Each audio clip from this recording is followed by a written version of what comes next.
ये sir question number 6 तक complete करना था आपने।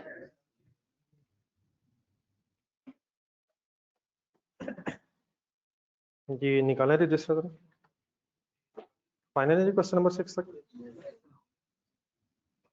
अब देख लें सर, ये फॉर्मेलिटी ना बन जाए कहीं मैं एक सवाल पूछूं, एक दो लोगों की तरफ से आंसर आए और बाकी की तरफ से ये अज्यूम हो जाए कि उन्होंने भी किया होगा, हालांकि किया नहीं हुआ है। सबका कंप्लीट है सर? चले 3-4 और आवाजें आई हैं और बाकियों की तरफ से भी हो गया है। मिला है सर? कोई कंफ्यूजन प्लीज? जी ऑनलाइन स्टूडेंट्स आपकी सैटरडे तक तो डिस्कशंस होती रही हैं। कोई किसी सवाल में कोई मसला?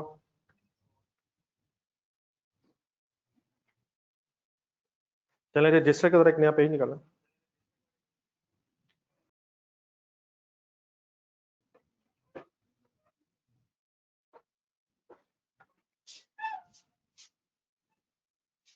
आ जाए इधर आ जाए।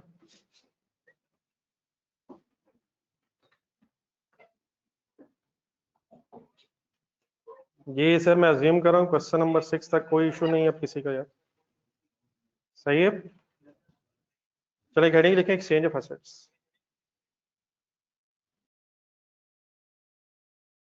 ये जो डिस्कशन अभी चल रही है डेप्रिसिएशन डिस्पोजल वगैरह की, इसमें एक छोटी सी चीज और ऐड करें फिर क्वेश्चन करते हैं। Exchange of an item of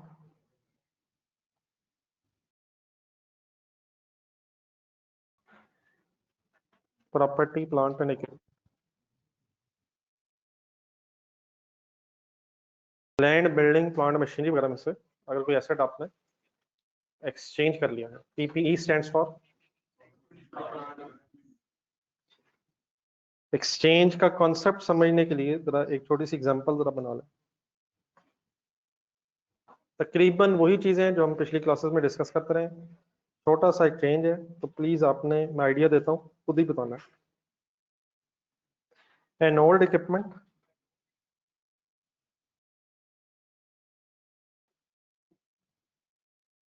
costing rupees, लिखने की example 7,50,000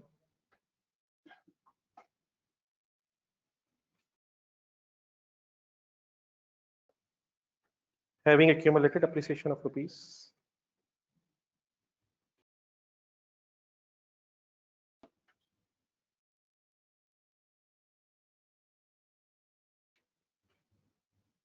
4 lakh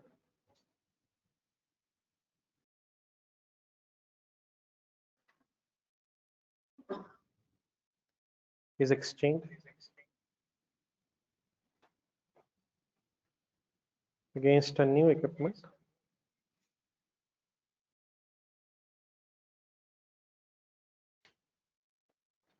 costing rupees 5 lakh.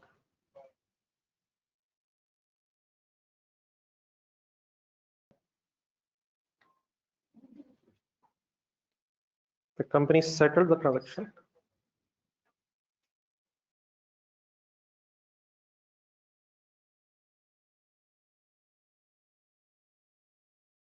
by paying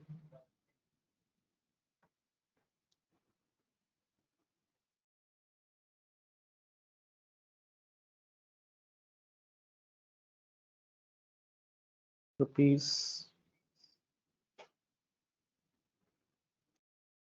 380,000 in cash.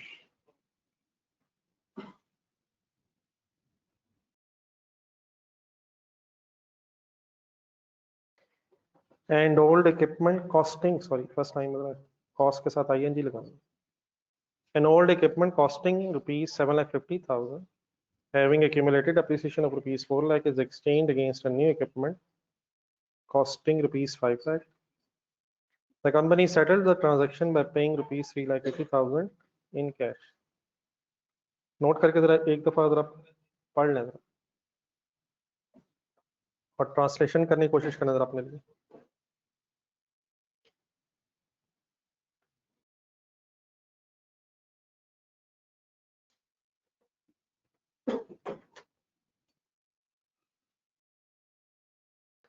Exchange का मतलब है पुराना दे के उसकी जगह नया ले लेना। नोट कर लिए? नोट कर लिए सर? कुछ क्वेश्चन से जरा आंसर दें सर। पुराना इक्विपमेंट कितने का खरीदा था? कुछ ऐसा यूज किया था? कितने रुपीस डेप्रिशिएट हो गया था? कैलकुलेटर पकड़ा।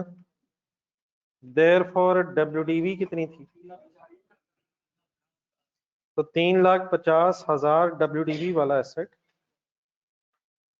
हमने एक्सचेंज कर लिया। 3,50,000 डब्ल्यूडीवी वाला एसेट देके 5 लाख रुपए वाला नया इक्विपमेंट ले लिया।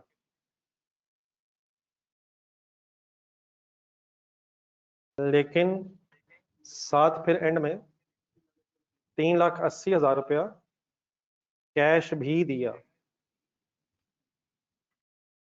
क्या क्या हमने दिया? पुराना नहीं, नया हमने नहीं, नया हमने नहीं दिया। हमने पुराना दिया, पुराना एसेट दिया और 3,80,000 कैश दिया। हमें उसके बदले क्या मिला? एक नया एसेट कितने वाला मिला? हमारा क्या क्या गया और हमें क्या मिला? ओल्ड एसेट और कैश हमारा गया और उसके बदले नया एसेट हमें मिला।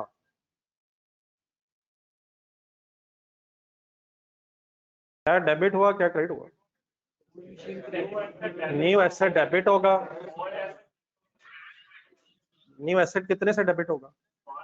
5 लाख से। कैश कितने से क्रेडिट होगा? 3,80,000 से। अब सोच के जरा बताइएगा लास्ट। ओल्ड एसेट कितने से क्रेडिट होगा? नहीं, अब ये डिपेंड करेगा। 1.5 लाख? नहीं, 1.5 लाख तो नहीं। ओल्ड एसेट किससे क्रेडिट होगा? जितने से वो हमारी बुक्स में है। तो या किससे या किससे? अगर तो ओल्ड एसेट हमारी बुक्स में डब्ल्यूडीवी पे है, 3,50,000 से क्रेडिट होगा। और अगर ओल्ड एसेट हमारी बुक्स पे कॉस्ट पे है तो 7,50,000 से क्रेडिट होगा, लेकिन साथ साथ फिर एक्यूमुलेटेड एप्रिसिएशन डेबिट भी होगी। जो ओल्ड एसेट आपकी बुक्स में या किस पे होगा या किस पे होगा? या कॉस्ट पे होगा या डब्ल्यूडीवी पे होगा। डब्ल्यूडीवी पे अगर होगा तो डब्ल्यूडीवी पे क्रेडिट हो जाएगा। कॉस्ट पे अगर होगा तो कॉस्ट पे क्रेडिट। बैलेंस नहीं होगा तो क्यों नहीं होगा, यही तो सोचना। इंशाल्लाह हो जाएगा, ये हुई ना बात। इंशाल्लाह हो जाएगा, टेंशन फ्री रहे। होना क्या चाहिए पहले ये सोच लें, बाकी इंशाल्लाह अल्लाह मालिक है सर। क्या नया एसेट डेबिट होना चाहिए? क्या क्या क्रेडिट होना चाहिए? ओल्ड एसेट भी क्रेडिट होना चाहिए, कैश भी। अब मैं जरा पहले थोड़ा सा और फिगर्स पे जरा गौर करते हैं, फिर इंशाल्लाह एंट्रीज की तरफ चलते हैं। पुराने एसेट की डब्ल्यूडीवी क्या है? डब्ल्यूडीवी का मीनिंग क्या है? हमारी बुक्स में एसेट जितने का बच गया, हमने लिया था 750,000 का, 4 लाख तक उसे इस्तेमाल कर लिया है। हमारी बुक्स के मुताबिक 3,50,000 का वो रह गया, बुक वैल्यू रह गई थी, डब्ल्यूडीवी रह गई थी, नेट बुक वैल्यू रह गई थी। कॉस्ट माइनस एक्यूमुलेटेड एप्रिसिएशन की बात हो रही। एक सेकंड पुराने एसेट को जहन से निकाल के जरा नया एसेट पे फोकस करें। नया एसेट कितने का है? उसके बदले पैसे कितने दिए आप? 5 लाख वाला एसेट है, 3,80,000 दे के आपको कैसे ये नया एसेट मिल सकता? साथ हमने ओल्ड एसेट भी दिए।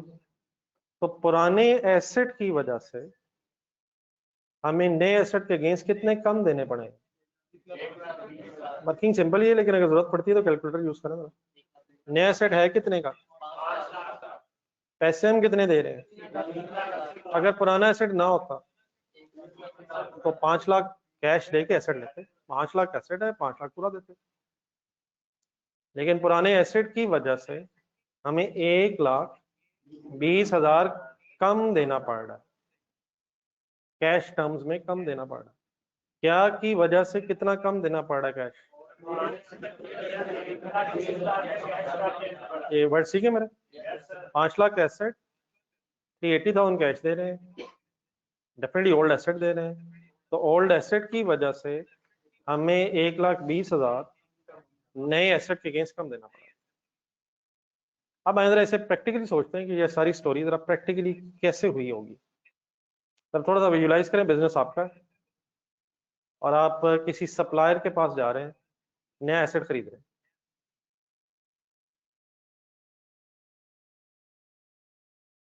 आप नया एसेट खरीदने के लिए किसी सप्लायर के पास पहुंचे होंगे, आपके पास पुराना एसेट होगा, आप उसे एक्सचेंज करना चाहते हैं।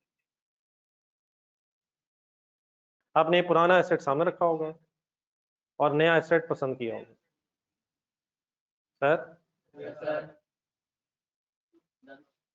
पुराना एसेट कितने का, सॉरी नया एसेट कितने का मिल रहा है? 5 लाख का।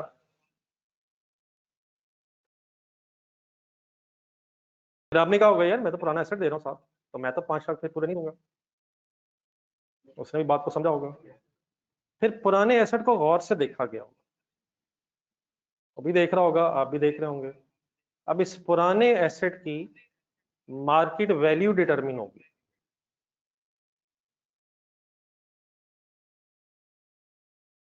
मार्केट वैल्यू डिटरमिन होगी या डब्ल्यूडीवी डिटरमिन होगी? डब्ल्यूडीवी तो हम अकाउंटेंट्स की इंटरनल कैलकुलेशन। हमने कॉस्ट पे एसेट रिकॉर्ड किया था 7,50,000। उस जमाने में हमने कोई यूजफुल लाइफ एस्टिमेट की होगी, रेजिडुअल वैल्यू सोची होगी, तो मेथड सेलेक्ट किया होगा, उसकी बेस पे डेप्रिसिएशन कैलकुलेट करना शुरू कर दी होगी। तो 4 लाख हमने डेप्रिसिएशन कैलकुलेट कर ली, तो 3,50,000 हमारी अपनी बुक्स के मुताबिक इस एसेट की डब्ल्यूडीवी है।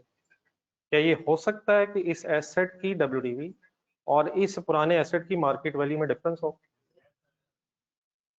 तो जो सप्लायर है जिसे हम नया एसेट ले रहे होंगे, वो हमारी इस डब्ल्यूडीवी से इंटरेस्टेड नहीं है। वो क्या देखेगा कि इस पुराने एसेट की मार्केट वैल्यू क्या है। तक तो समझ आ रही मेरी बात? अब आप जरा फिगर्स को गौर से देख के बताएं। आप बता सकते हैं कि फाइनली हमारे पुराने एसेट की मार्केट वैल्यू क्या डिटरमिन हुई है? 1,20,000। सही कह रहे हैं यार। नया एसेट था 5 लाख, हम कैश दे रहे हैं 3,80,000। 1,20,000 कम क्यों दे रहे हैं? क्योंकि ओल्ड एसेट दे रहे हैं। तो पुराने एसेट की वजह से हमें कितने पैसे कम देने पड़ रहे हैं? तो यकीनन हमने बेस्ट कोशिश की होगी कि मैक्सिमम प्राइस पे हम बेचें, हमें कहें यार इसकी मार्केट वैल्यू ये है, ये है। उसने कोशिश की होगी कम से कम। तो अगर ये फॉर एग्जांपल ट्रांजैक्शन इस तरह से फाइनल हुई है, तो फाइनली शायद हम 1,20,000 की मार्केट वैल्यू पे हम और हमारा सप्लायर एग्री हुए हैं। तो क्या मैं इस डिफरेंस को 5 लाख माइनस 3,80,000 को कह सकता हूँ this is a market value of the old asset?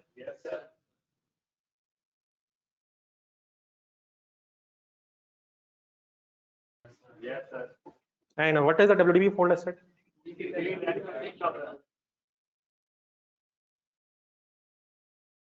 क्या इस एक्सचेंज में हमें ओल्ड एसेट के अगेंस्ट कोई गेन हो रहा है, लॉस हो रहा है? मार्केट वैल्यू क्या लगी है? डब्ल्यूडीवी हमारी बुक्स में कितनी आ रही है? कैलकुलेटर पकड़े।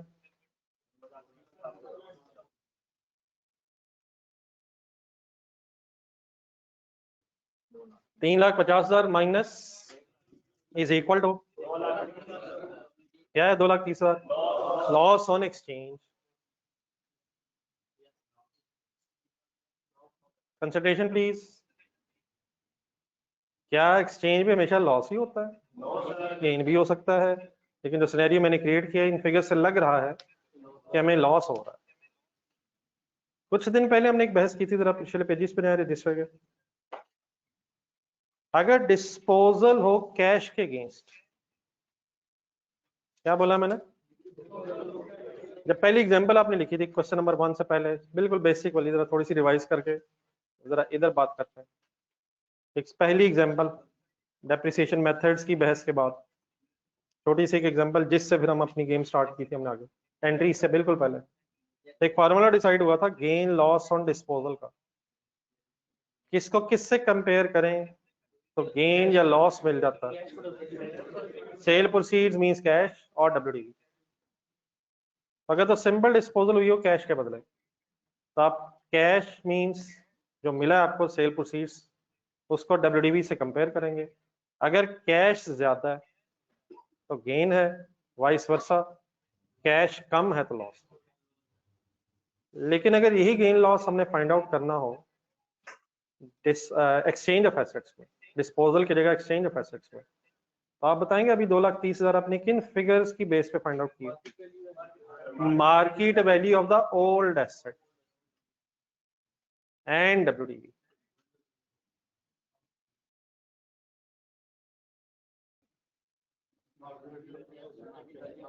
What is the market value of the old asset है?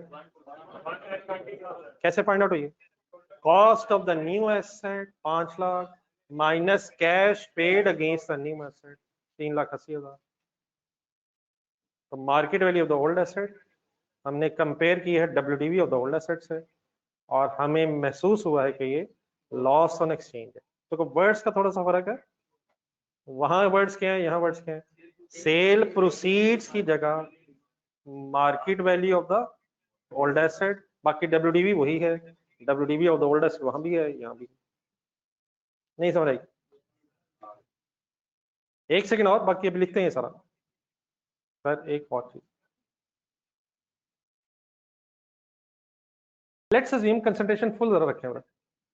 सपोज ये एसेट आपने एक्सचेंज ना किया हो, पुराना एसेट एक्सचेंज ना किया हो, इन्हीं फिगर्स की बेस पे सपोज पुराना एसेट आपने बेचा है और उसकी जगह नया लिया है। ये सिंपली क्या हुआ है, पुराना दिया है और नया लिया है, या पुराना बेचा है और नया लिया है? ये एक्सचेंज हुआ है, पुराना दे के नया लिया। एक ये भी हो सकता था कि हम पुराना पहले मार्केट में बेच देते और उसके बदले जो कैश आना वो कैश ले लेते, फिर 5 लाख वाला नया एसेट पूरे 5 लाख रुपए का ले लेते।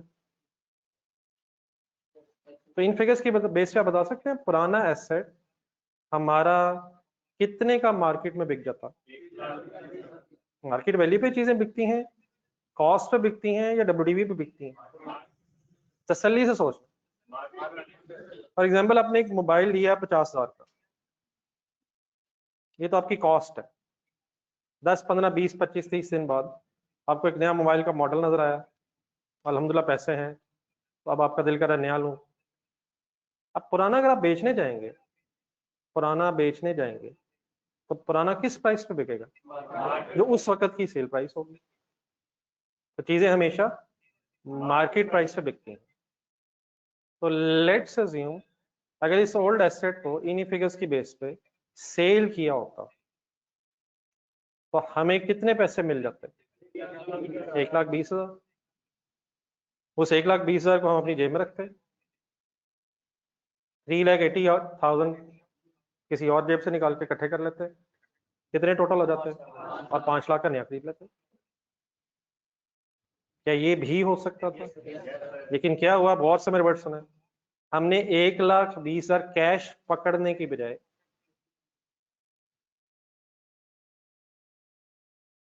और 5 लाख पूरा कैश देने की बजाय, क्या कही जा रहा हूँ, क्या कही जा रहा हूँ, 1,20,000 कैश पकड़ने की बजाय और पूरा 5 लाख देने की बजाय नेट 3,80,000 दे दिए।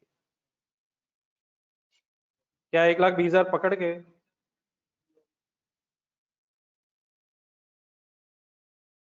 3,80,000 जमा करके 5 लाख पूरा भी पकड़ा जा सकता था? लेकिन एक्सचेंज में क्या हुआ, पुराने के बदले कैश लेने की बजाय हमने नए के बदले कम कैश दे दिया।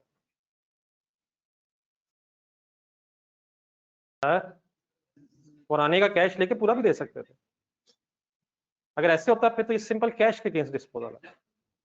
कैश के अगेंस्ट डिस्पोजल का मतलब वही होता जो हमें पहले पता, कैश डेबिट होता, डिस्पोजल क्रेडिट होती, नया खरीदा एसेट डेबिट हुआ, कैश क्रेडिट हुआ। लेकिन अगर एक्सचेंज होता तो एक्सचेंज में क्या होता है, पुराने की जगह कैश लेने की बजाय आपने नेट करके कम कैश दे दिया। नहीं समझा जी? कितना कैश लेने की बजाय कितना कम दे दिए? 1,20,000 लेने की बजाय 1,20,000 कम दे दिए। क्या ये लेके भी पूरा दिया जा सकता था? अगर पूरा कैश लेके पूरा कैश दे देते फिर तो ये सिंपल कैश के अगेंस्ट डिस्पोजल है और कैश के अगेंस्ट परचेज है। ये शायद हम बात कर भी चुके हैं। जरा क्वेश्चन नंबर 3 ढूंढे जरा अजफर अपने नोट्स में, जरा अपने जरा जो क्वेश्चन वाले पेजेस हैं।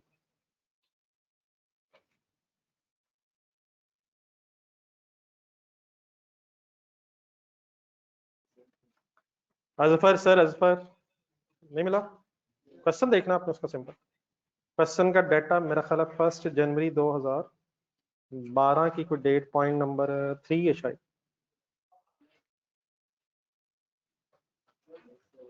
अजफर ही है ना? पॉइंट नंबर 3 से 1 जनवरी 2012 पे 2 काम हुए, देख के बताएंगे क्या? Question number 3, point number 3, question देखना है। क्वेश्चन 1 जुलाई नहीं है, 1 जुलाई को तो खरीदा था यार। 1 जनवरी 2012 को क्या बेचा? कोई ऑब्सलीट जो एसेट हो गया उसे बेचा और उसकी जगह नया खरीदा, या पुराना दे के नया ले लिया? पुराना अलहदा बेचा और नया अलहदा खरीद लिया। तो ये तो पहले डिस्पोजल रिकॉर्ड हुई, फिर परचेज रिकॉर्ड हुई। अब क्या बहस कर रहा हूं मैं, क्या पुराना दे के नया ले लिया या पुराना बेच के नया खरीद लिया? तो अगर पुराना दे के नया ले लिया तो इसमें पुराने का कैश लेने की बजाय आपने नए का कम कैश दे दिया। क्या बोला प्लीज, लास्ट सेंटेंस रिपीट करें मेरा। पुराने का कैश लेने की बजाय नए का कैश कम दे दिया।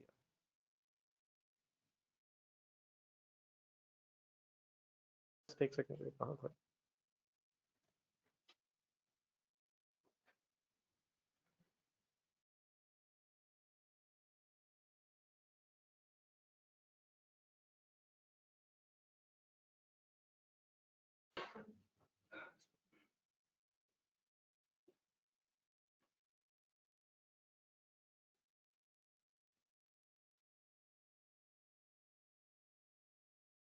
जी आए दो एक छोटी सी आपने वर्किंग करवाई, पहले वो लिखना था।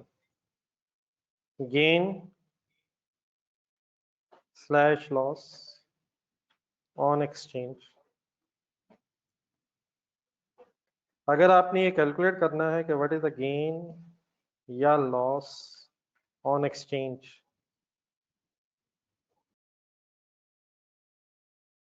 तो कैसे पता चलेगा? Market value of old asset.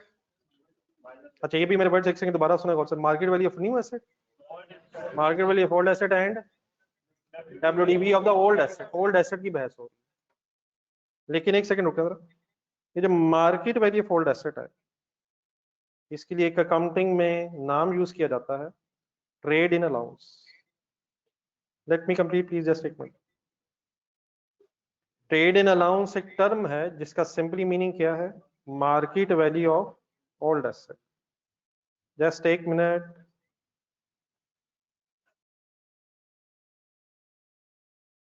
अगर ये market value of old asset means trade in allowance आपको कैलकुलेट करना पड़ जाए, क्या बोला मैंने? Market value of old asset means trade in allowance अगर आपको कैलकुलेट करना पड़ जाए तो इसका कोई फार्मूला आपको पता है? जी फार्मूला आपको पता है? Market value of old asset कितनी है?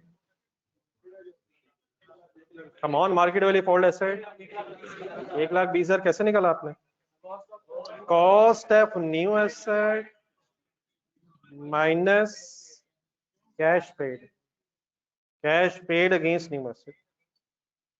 शायद एक मिनट पेशेंस दिखा गया। What is the cost of old sorry new asset? What is the cash paid? What is 120?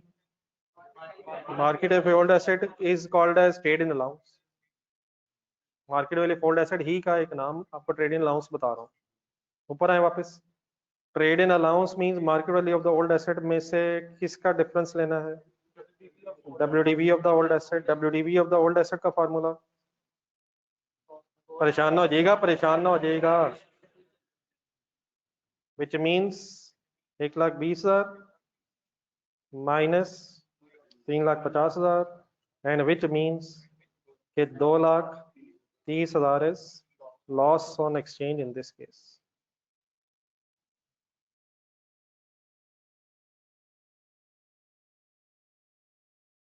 Please करें जी नोट. तो ट्रेड इन अलाउंस के वर्ड से कोई परेशानी वाली बात नहीं होनी चाहिए.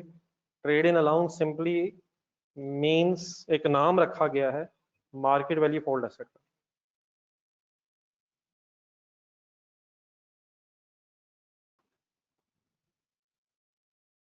बात पहले कंडी पूरी सुन लिया करें ताकि आपको लिखते हुए भी आइडिया हो जाए कि आपने कहाँ लिखना है, कैसे लिखना है. समटाइम्स साथ साथ शुरू कर लेते हैं, फिर वो बीच में कुछ चीजें ऐड होने से फिर प्रॉब्लम होती है.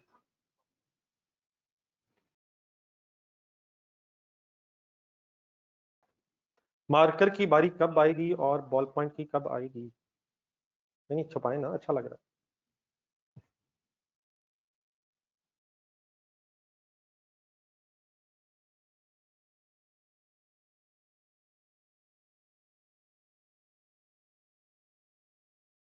जी ऑनलाइन स्टूडेंट्स प्लीज आप लोग पार्टिसिपेट कर रहे हैं.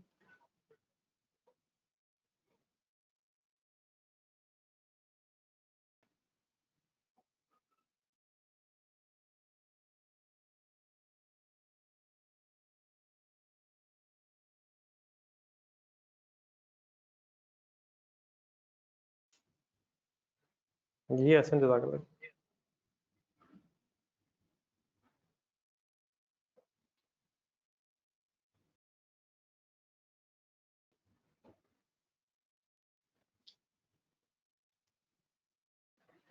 प्लीज रोज पढ़िएगा सर.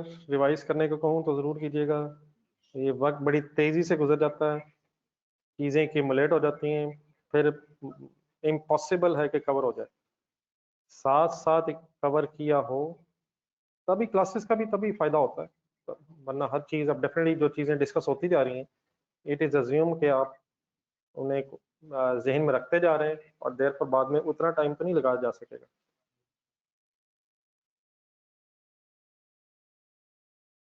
वैसे भी चीजें सब वापस मिलेंगे.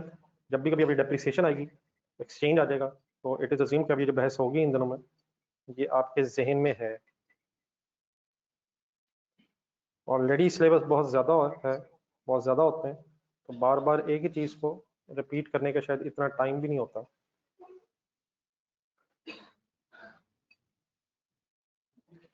जी यहाँ तक अगर एक नज़र रिवाइज भी कर लें जो सारी बहस हुई है, बाकी फिर बहस को और आगे बढ़ाते हैं.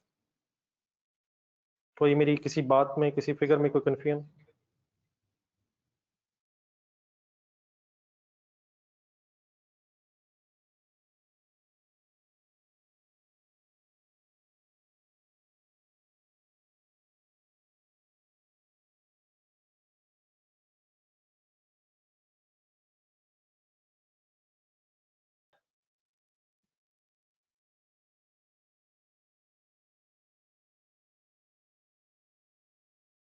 जी पर आगे देन बेटा इसके बाद हमने उसी तरह एक पेज बनाना है, जिस तरह उधर अपने पास एक पेज ढूंढे समरी ऑफ या अकाउंटिंग ट्रीटमेंट ऑफ डिस्पोजल, किस नाम से बनाया था एक पेज के सेंटर में एक लाइन लगा के अकाउंटिंग ट्रीटमेंट ऑफ डिस्पोजल. उसमें फिर ledgers are required, ledgers are not required, separate ledger of accumulated depreciation, no separate ledger. तो उसी तरह की बहस होनी अगर एक्सचेंज आते तो हेडिंग लिख लेते हैं accounting treatment of exchange of assets.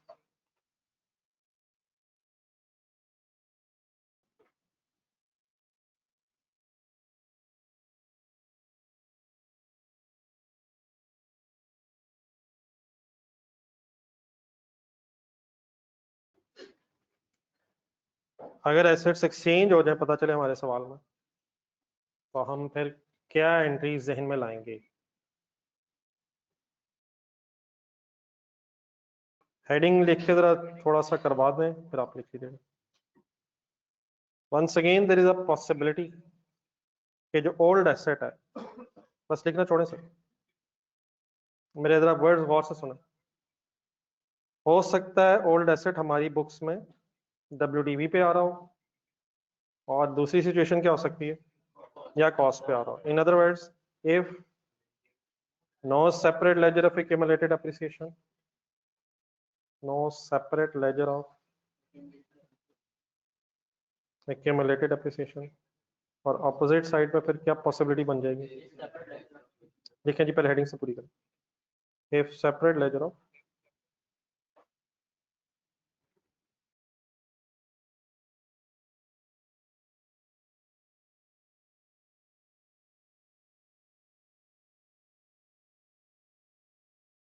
if separate ledger of accumulated depreciation,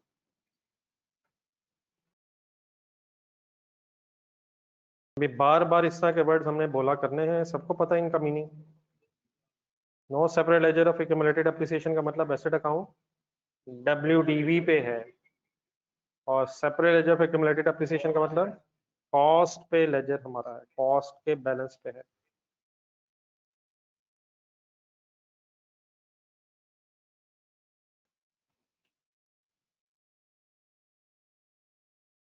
कुछ एसी मैंने कम चलवाए हुए, अगर महसूस हो रही है गर्मी तो बता दो। मेरा ख्याल है ठीक है, हल्का सा पसीना रहने दो, वरना डायरेक्टली हवा ना पड़ जाए। देख लें एज यू लाइक, मैंने ही याद करवाया ना, तो मैं वापस ले लेता हूँ पास। नोट कर लिए यहाँ तक, नोट कर लिए sir.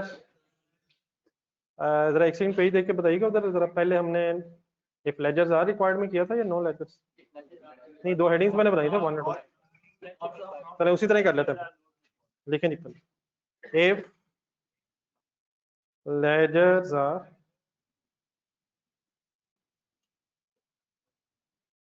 not required in question,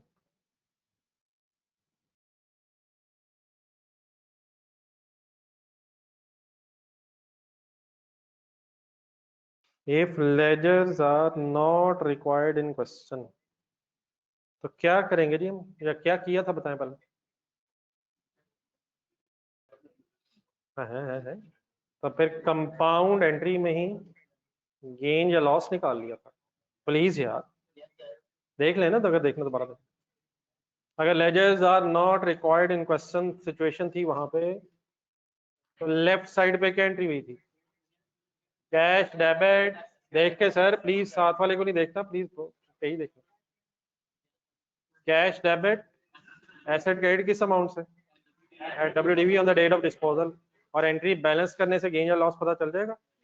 right side, if ledger, if separate ledger of accumulated depreciation, cash debit, accumulated depreciation debit, asset credit, फिर एंट्री में ही गेन लॉस आ जाएगा। एक सेकंड पॉसिबिलिटी भी तो है, अगर लेजर्स रिक्वायर्ड हो तो फिर डिस्पोजल वर्ड लिख के डिस्पोजल का लेजर बनेगा, गेन और लॉस उसमें आएगा। इन अदर वर्ड्स, अगर लेजर्स रिक्वायर्ड नहीं है तो एंट्री के अंदर ही गेन लॉस आ जाएगा, और अगर लेजर्स रिक्वायर्ड है तो फिर डिस्पोजल अकाउंट बना के उसके अंदर गेन लॉस आएगा। आपको समझ में आ गया प्लीज, तो वही चीज जरा यहाँ अप्लाई करवाएं आके। अब डेटा वही यूज करेंगे जो थोड़ी देर पहले हमने लिखा था, ठीक है जी। एंट्री आपने बनवा दी है, मुझे फाइनल करनी है बस, एक लिखने से पहले करवानी है। कौन सा डेटा यूज करने लगे हम, जो अभी, हाँ जी, if no separate ledger, data वही जो अभी थोड़ी देर पहले एग्जांपल लिखी थी। बताएं न्यू इक्विपमेंट कितने से डेबिट,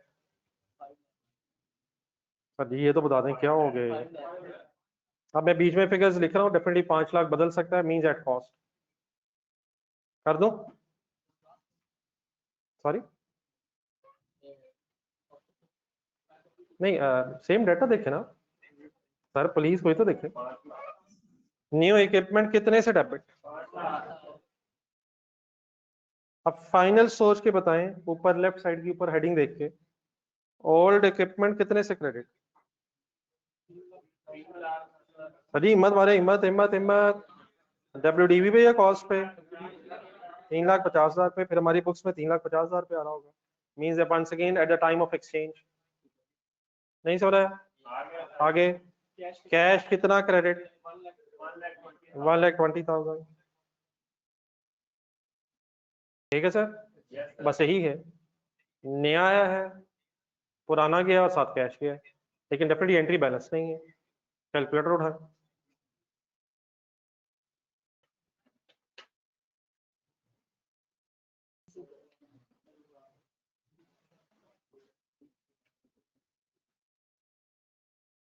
सॉरी कैश सही नहीं लिखवाया आपने, कैश 1,20,000 जा रहा है या कुछ और जा रहा है?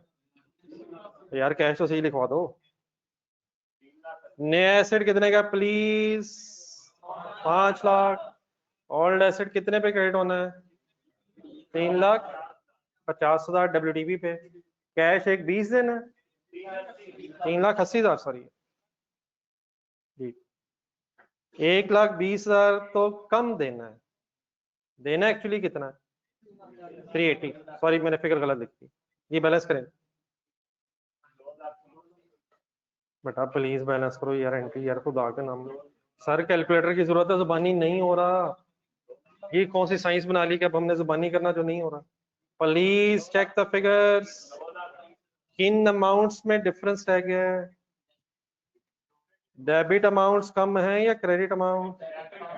क्रेडिट अमाउंट्स कम है, कुछ कह नहीं सकते हैं। क्रेडिट अमाउंट्स का टोटल करें, 3,50,000 जमा 3,80,000, 7,30,000 क्रेडिट अमाउंट्स में ज्यादा है या 5 लाख डेबिट अमाउंट्स में ज्यादा है? 5 लाख ज्यादा होता है या 7,30,000? Challenging question please. In amounts में डिफरेंस रह गया है।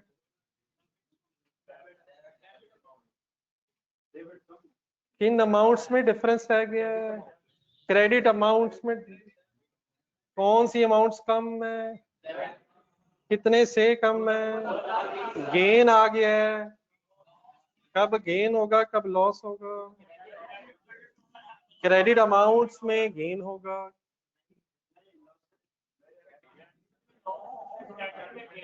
बेटा ये लेजर बैलेंस नहीं हो रहा है, 1 मिनट रुकिए, आप मिक्स कर रहे हैं। सर मुझे देखना, मैं बोल रहा हूँ सर, मेरी तरफ से आवाज आ रही। ये लेजर बैलेंस नहीं हो रहा, रुके सारे सब ये मिक्स कर रहे थे लेजर। ये मैं कोई लेजर बना रहा हूँ? लेजर में गेन कब होता है? क्रेडिट बैलेंस हो तो, डेबिट बैलेंस हो तो, वो लेजर है बेटा। ये लेजर नहीं, एक एंट्री कर रहा हूं मैं। क्या मेरी एंट्री में डेबिट अमाउंट्स कम है? तो डेबिट अमाउंट्स में मैंने लिखा है, तो डेबिट अमाउंट्स में लॉस आया है या गेन आया है? गेन कब आता है? जब क्रेडिट अमाउंट्स में डिफरेंस होता है, जब क्रेडिट अमाउंट्स कम होती है, इसका कहते हैं। ये है याद ही नहीं? Any confusion? लिखे, it is not a ledger, is it is a compound entry. और हमारे डेबिट्स कम थे, क्रेडिट्स ज्यादा। तो अगर डिफरेंस डेबिट अमाउंट्स में आ जाए तो लॉस ऑन डिस्पोजल है, और अगर क्रेडिट अमाउंट्स में आ जाए तो लॉस ऑन डिस्पोजल की जगह गेन ऑन डिस्पोजल। जिस तरीके से एंट्री लिखी हुई है, अगर आप उसी तरीके से लिख रहे हैं तो ज्यादती है। क्या मतलब हुआ मेरी इस बात का? वैसे लिखें जैसे मुझे लिखवाया था। सबसे पहले क्या डिसाइड हुआ था, फिर क्या डिसाइड हुआ था, फिर क्या हुआ था, फिर आपने बैलेंस किया था। तो काइंडली उसी तरह लिखें जिस तरह लिख रहे हैं, वरना ऐसा देख के जिस तरह लिख रहे हैं, इस तरह तो किसी डॉक्टर साहब ने भी लिख लेनी।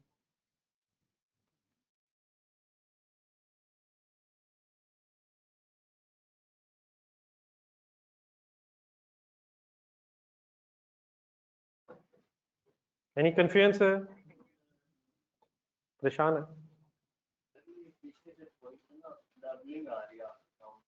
नहीं पीछे नहीं, यहाँ से आ रही है।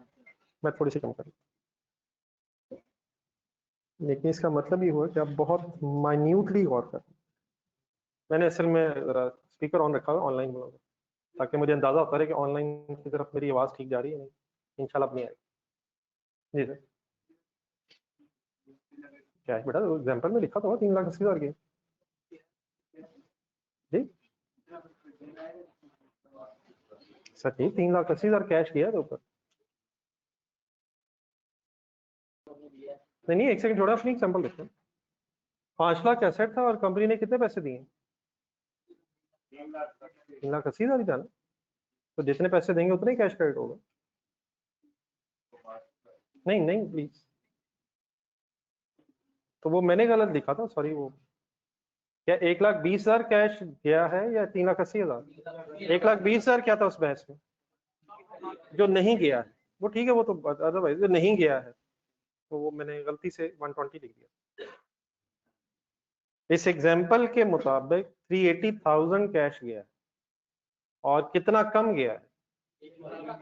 जो नहीं गया है उसने भी क्रेडिट होना, जो जाएगा उसने नहीं क्रेडिट होना। जी एनी कंफ्यूजन ना हो? चले राइट साइड पे है पहले। राइट साइड पे क्या अज्यूम हो रहा है? अब ये करवाना चाहिए आपको प्लीज। मैं हेड बोलूंगा, आपने अमाउंट्स बतानी है। न्यू इक्विपमेंट बताएं कितने से डेबिट?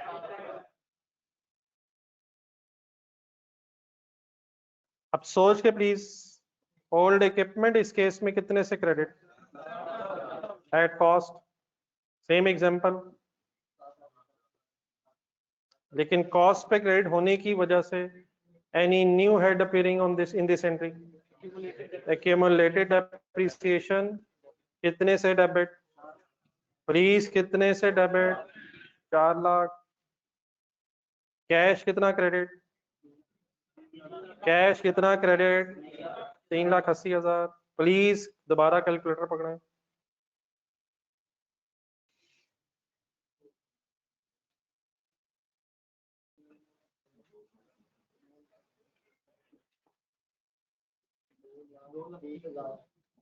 कहाँ लिखूं 2,30,000?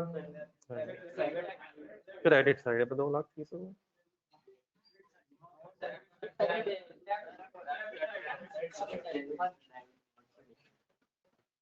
प्लीज ये ना करें यार प्लीज।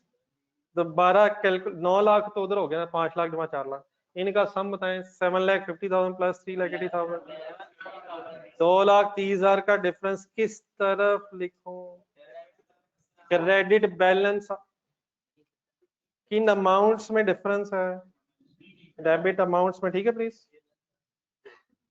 लॉस है गेन है? लॉस एंड एक्सचेंज लिखे सर। क्या डिफरेंस है दोनों तरफ, left right? Asset account WDV पे है, एसेट अकाउंट कॉस्ट पे। Every other thing remains same. Sir please example में दी हुई है यार, ये क्या हो रहा है यार? सर सर मैं कौन सा डाटा यूज कर रहा हूँ मौला?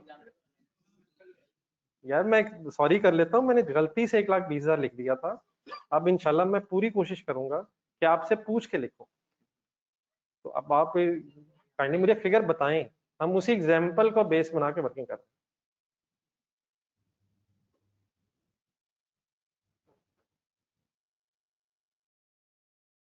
कब से कब तक की क्यूमुलेटेड अप्रिसिएशन होनी चाहिए? From the purchase date up to the disposal date, up to the exchange rate, sorry.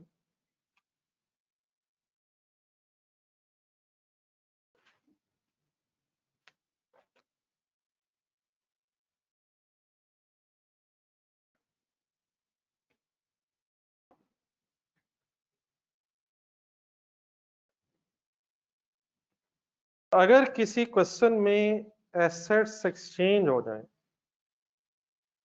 और कंपाउंड एंट्री करनी हो, लेजर्स रिक्वायर्ड ना हो, सवाल की रिक्वायरमेंट में लेजर्स रिक्वायर्ड ना हो, तो आप सिर्फ ये डिसीजन लेंगे कि ओल्ड एसेट हमारी बुक्स पे डब्ल्यूडीवी पे था, ओल्ड एसेट हमारी बुक्स में डब्ल्यूडीवी पे था, या कॉस्ट पे था, और अकॉर्डिंगली इंशाल्लाह हम वर्किंग कर लेंगे। Any confusion? सेकंड पॉइंट बनाए, इफ लेजर्स आर रिक्वायर्ड। जी सर।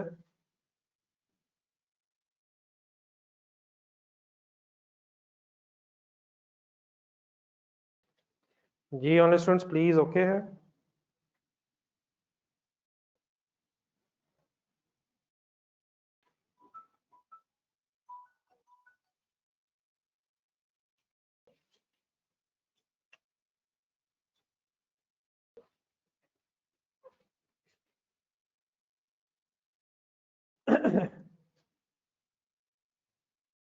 लेजर्स आर रिक्वायर्ड की वर्किंग करते हुए मेरी जरा ख्वाहिश होगी कि हम इसे रिलेट कर लें जो हमने ऑलरेडी डिस्पोजल में किया हुआ है।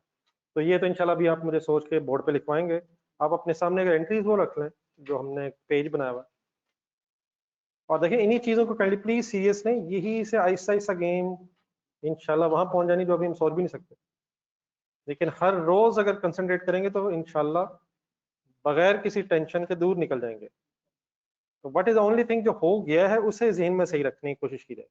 तो ये जब भी कभी आपको पिछले पेजेस पे लेके जाऊं तो खुदा ना खास्ता आपको कुछ तंग करना मेरा मकसद नहीं है, पुरानी चीज सामने रख के अगर कोई नई चीज में चेंज आ रहा है तो जरा लिंक करना मेरा ख्याल है ईजी हो जाता है। शुरू करें जी। कौन सी दो एंट्रीज आपको यहाँ लिखी नजर आ रही हैं? लेफ्ट साइड की बात हो रही है। नंबर 1 कैश डेबिट और नंबर 2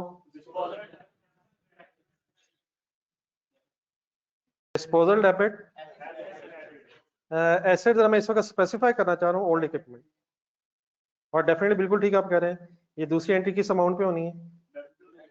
प्लीज दूसरी एंट्री किस अमाउंट पे होनी है? At WTV।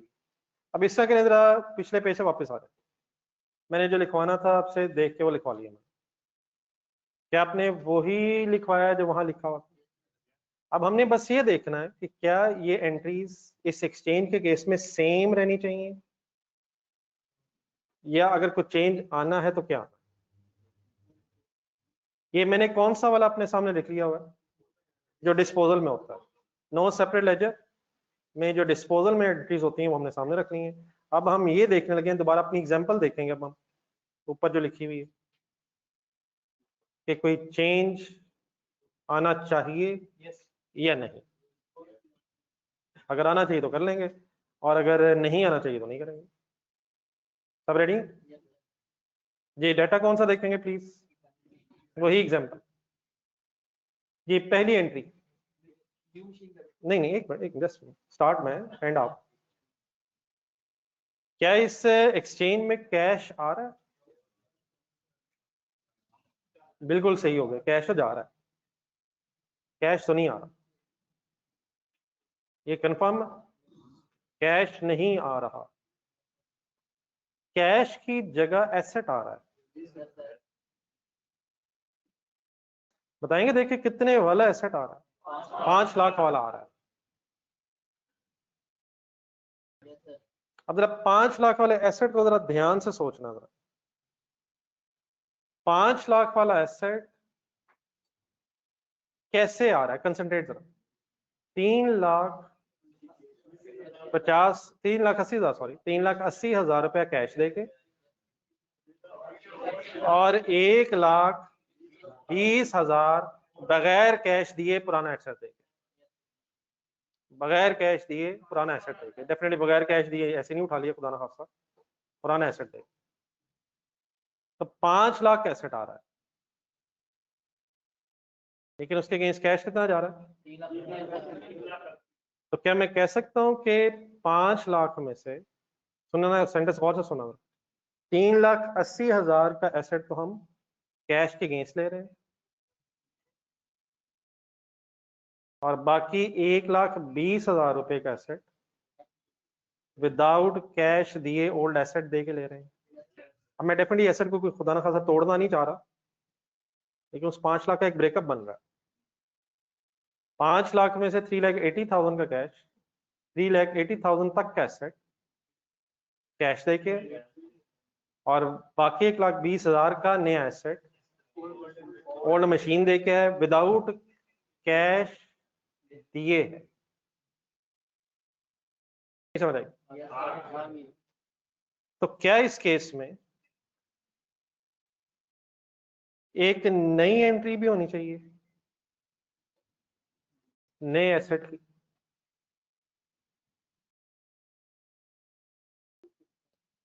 या सिर्फ पुराने एसेट पे ही बहस होनी चाहिए? क्या एक्सचेंज में पुराने एसेट्स के साथ साथ, पुराने की भी मैं बात करता हूँ, इसमें चेंज होना है, मैं ये नहीं कह रहा ये नहीं चेंज होना, क्या पुराने के साथ साथ, पुराना देने के साथ साथ फिर नए एसेट भी आ रहा है, नई मशीन भी आ रही है, तो क्या उस नई मशीन की भी यहाँ रिकॉर्डिंग होनी चाहिए? अगर आप कैश के बदले भेज दें तो बस कैश आएगा और पुराना चला जाएगा, लेकिन अगर आप एक्सचेंज करेंगे तो पुराने की जगह नया एसेट भी आएगा। सॉरी, तो क्या यहाँ नया एसेट रिकॉर्ड होना चाहिए? Yes sir. अब यहाँ ध्यान रखना जरा अपने, नया इक्विपमेंट कितने से डेबिट होना चाहिए?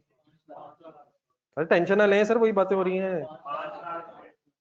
अब बिल्कुल टेंशन फ्री रहें। अगर कुछ लॉजिकली बात गलत होगी तो आपने ना कभी पहले एक्सेप्ट की है और ना इंशाल्लाह आज करनी है। मैं आपके सामने बहुत बातें करूंगा, बहुत सी कर दी हैं, और अभी अगर जिंदगी में रहेगी तो बहुत सी डिस्कशन करूंगा। आपसे रिक्वेस्ट है कि सिर्फ आप लॉजिकली सोचें ना। अल्लाह का शुक्र है जिंदगी में पहले कोई इलॉजिकल बात आपने मानी है, और मेरी तो कभी भी नहीं मानी। हाँ, ये जरूर हो सकता है एक नई बात हो, तो नई बात पे परेशान होने से पहले गौर से सोच जरूर लेंगे। अगर इलॉजिकल होगी तो हरगिज एक्सेप्ट ना करें। अगर बात ठीक होगी तो नई चीज को समझने में जरा थोड़ा सा टाइम तो लगता ही है। तो बिल्कुल टेंशन फ्री रहें, रिलैक्स होकर बताएं। नया एसेट आ रहा है? यस। पुरानी डिस्पोजल में भी आता था, इस वहां नहीं आता था, इसलिए ये एंट्री वहां नहीं थी। यहाँ नया एसेट आ रहा है, इसलिए ये वाली एक एंट्री हो रही है। क्या पुरानी डिस्पोजल में पुराना एसेट जाता था? और क्या एक्सचेंज में भी पुराना एसेट जाता है? ये कॉमन है। नई चीज क्या है? यहाँ नया एसेट आ रहा है, और इसलिए नए एसेट की मैं बहस पैदा कर रहा हूँ। यहाँ तक ओके जी? नया एसेट कितने से डेबिट? आप बिल्कुल ठीक कह रहे हैं, 100% ठीक कह रहे हैं। लेकिन अगर मैं ना लिखूं तो टेंशन नहीं एक मिनट लेनी। आप बताएं कैश कितना क्रेडिट? 3,80,000। ये एग्रीड है सर? एग्रीड है सर? अब गौर से जरा देखें मेरी एंट्री में जो लिख रहा हूं। लेट्स अज्यूम अगर मैं न्यू इक्विपमेंट 3,80,000 पे डेबिट कर लूं, तो मैं ये सही कर रहा हूं या गलत कर रहा हूं? मैं 100% गलत कर रहा हूं। कैश क्रेडिट मैंने गलत किया है या एसेट डेबिट गलत किया है? एसेट डेबिट मैंने गलत किया, और मैंने क्यों किया मैं अभी आपको उसकी रीजन बताता हूँ। मैं असल में नया एसेट आपको दो हिस्सों में समझाना चाह रहा हूँ। जरा फर्स्ट एंट्री में जरा वो जो कैश डेबिट डिस्पोजल क्रेडिट लिखा नजर आ रहा है, क्या मैं कह सकता हूं कि अगर हम पुराना इक्विपमेंट बेचते, क्या बोला मैंने, तो 1,20,000 कैश मिलना था। और अगर 1,20,000 कैश मिलता तो प्लीज एंट्री क्या होती? Cash debit disposal credit. लेकिन अगर मैं आपसे कहूं कि हमने 1,20,000 कैश लेने की बजाय, रुके रुके रुके रुके, क्या बोला मैंने? हमने उस 1,20,000 का भी नया एसेट ले लिया है। ये 5 लाख एसेट हमने लिया कैसे?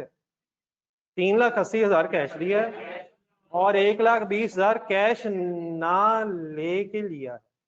अजीब बात है। प्लीज ये 5 लाख एसेट हमारे तक पहुंचा कैसे है?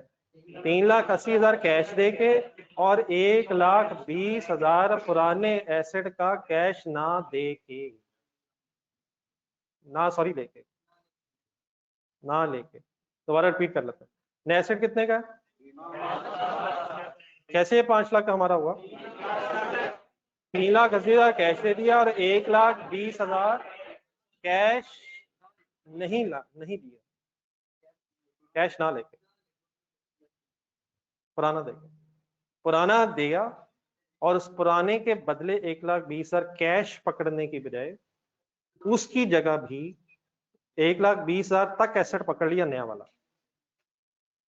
नहीं बनी बात? तो पहली एंट्री में कैश डेबिट कब होना था? अगर हम 1,20,000 कैश लेते। लेकिन क्या मैं कह सकता हूं हिम्मत कि हमने 1,20,000 कैश लेने की बजाय 1,20,000 भी ने इक्विपमेंट के एंगल से लिया है? लेकिन आप तो कह सकते हैं कंसिडरेशन फॉल कि हमने तो नया इक्विपमेंट कितने का लिया है। तो क्या मैं भी यही कह रहा हूं कि हमने नया इक्विपमेंट 5 लाख का लिया है? लेकिन वो 5 लाख का नया इक्विपमेंट कैसे लिया है? 3,80,000 नहीं तोड़ के नहीं लिया। ये बड़ी तरह एंड में ये ना पता चले कि ये टूट गया, ये पूरा ही गरीब है अल्हम्दुलिल्लाह पूरा का पूरा ही हमने 5 लाख वाला लिया है, लेकिन हम तक ये पहुंचा कैसे है? 3,80,000 कैश देके और 1,20,000 कैश ना दे कैश दे के। डेफिनेटली इस वक्त मैं समझाने के एंगल से ये 2 एंट्रीज लिख रहा हूँ, लेकिन क्या इस एंट्री को कंबाइन किया जा सकता है? कर देंगे जरा combine. New asset debit bye 5 lakh, cash credit by 3,80,000 और डिस्पोजल अकाउंट क्रेडिट बाय 1,20,000। तो इंशाल्लाह वो कंपाउंड करने में कोई हल नहीं है, कोई इशू नहीं है, अभी मैं भी कर लूंगा।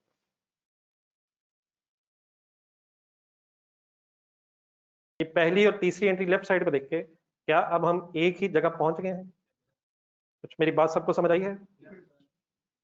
ये अब बताएंगे अगर कोई मेरे इलॉजिकल काम किए। जब एसेट बेचने आप कैश के अगेंस्ट, तो क्या डेबिट होगा? Sir please sir cash debit होगा। लेकिन अगर आप कैश नहीं ले रहे और उसकी जगह न्यू इक्विपमेंट ले रहे हैं, तो कैश की जगह न्यू इक्विपमेंट डेबिट हो जाए। क्या कैश पकड़ने की बजाय हमने न्यू इक्विपमेंट पकड़ लिए? अप टू व्हाट एक्सटेंट हमने न्यू इक्विपमेंट पकड़ लिया बगैर पैसे दिए? 1,20,000। हाँ, अप टू बाकी एक्सटेंट 380,000, बाकी 380,000 तक हमारा हाथ कैसे पड़ा? उसने हमें 5 लाख के एसेट पे हाथ लगाने कब दिए? 3,80,000 हमने दिया है और बाकी 1,20,000 हमने नहीं लिया है, तो 5 लाख का एसेट हमारा होगा। तो 5 लाख का एसेट हमारा पूरा कैश देके नहीं हुआ। दोबारा फाइनली 3,80,000 कैश देके हुआ है। और एनी कंफ्यूजन है? जी प्लीज मैं एक मिनट रुक रहा हूँ, सोच लग रहा हूँ।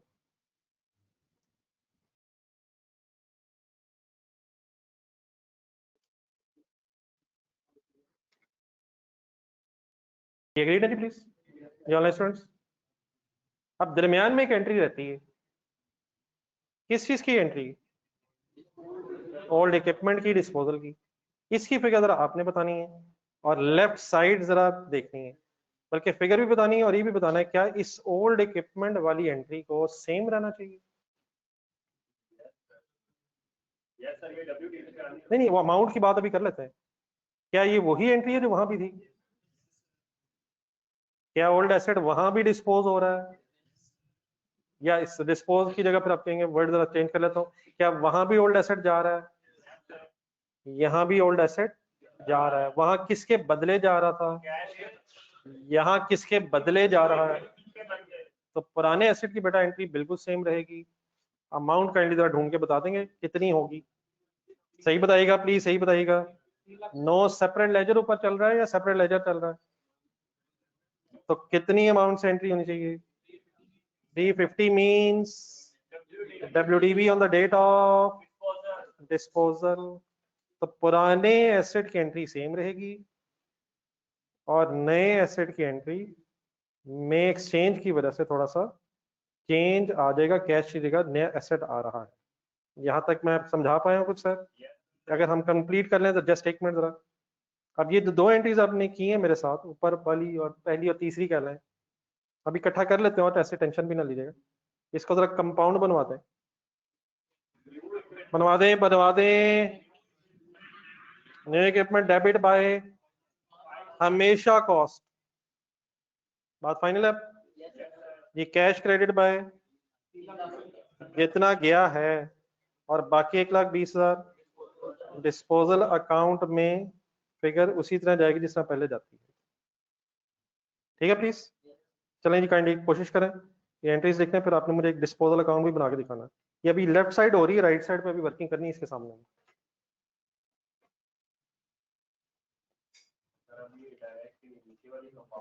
मेरी सजेशन ये है कि अभी पहली दफ़ा अलहदा को कंबाइन करना जिस तरह मैंने किया, बाकी इंशाल्लाह याद करने के एंगल से भी फाइनल कर लेते हैं और करके जिस तरह मैंने भी नोट किया है।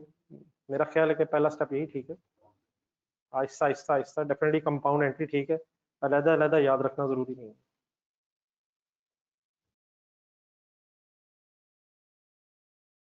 बेहतरीन है भाई की हल्की सी आवाज आई है।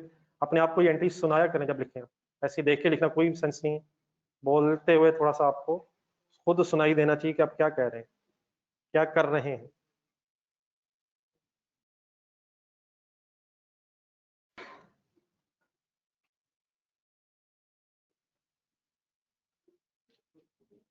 हर स्टेप के बाद साथ वाले भाई से एक डिस्कशन होती है, हर वक्त पढ़ाई की बातें। आखिर ये नौजवान अल्हम्दुलिल्लाह माशाल्लाह इतना क्यों पढ़ते हैं, अच्छी बात है।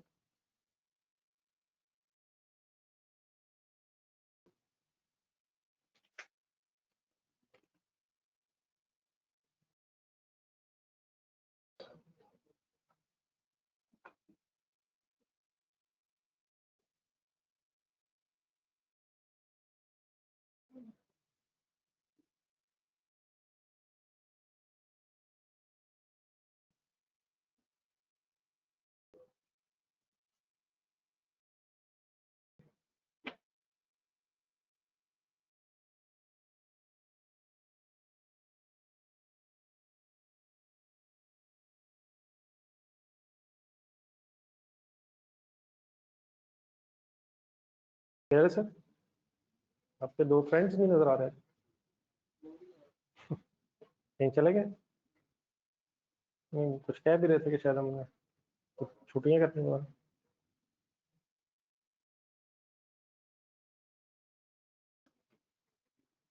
नहीं पीछे भी नहीं है।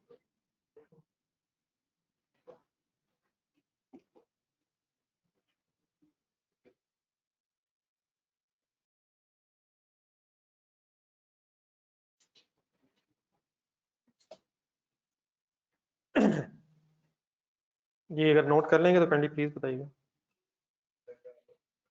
जिन्होंने नोट कर लिया है लेफ्ट साइड पे जरा देख के बताएंगे आप फाइनली कितनी एंट्रीज रह गई।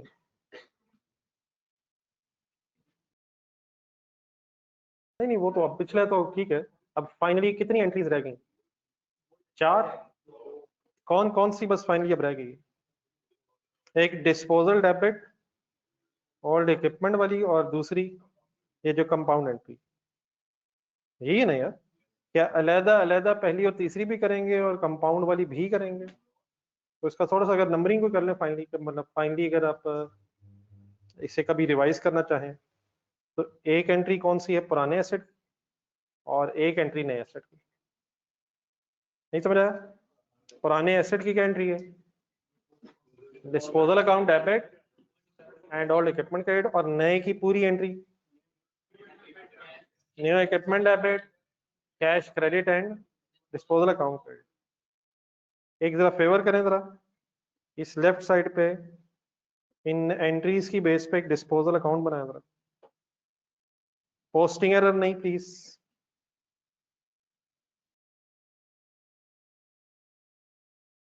इन फाइनल एंट्रीज की बेस पे डिस्पोजल अकाउंट में फिगर्स प्लेस करने की कोशिश करें।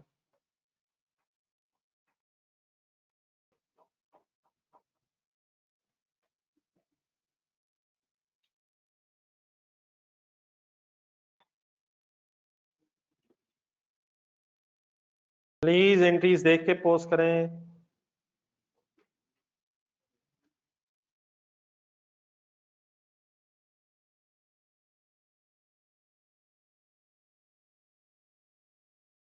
जी डिस्पोजल अकाउंट में ओल्ड इक्विपमेंट किस तरफ होगा?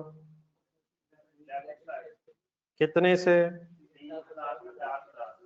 जी दूसरी एंट्री को गौर से देखें, रेफरेंस क्या होगा? New equipment. अमाउंट क्या होगी? 1,20,000। और बताएं क्या होगा? और पहली एंट्री वाला भी 1,20,000 होगा। 1,20,000 दो दो दफा आएगा। प्लीज बेटा अभी दो एंट्रीज आएगी नहीं है। अब इससे पहले कि आप इसे बैलेंस करें, इससे जरा एक प्लीज लॉजिकली भी गौर से देखें। डेबिट साइड पे 3,50,000 क्या है? WDV of the old asset है। कभी आपने डिस्पोजल अकाउंट अदरवाइज बनाया सर? प्लीज कभी डिस्पोजल अकाउंट जिंदगी में बनाया सर? कभी एसेट अकाउंट WDV पे हो और डिस्पोजल अकाउंट आपने बनाया है? अल्फर एंड कंपनी वाला जरा आंसर ढूंढे रजिस्टर में। Azfar and company question number 3 register में आंसर ढूंढे।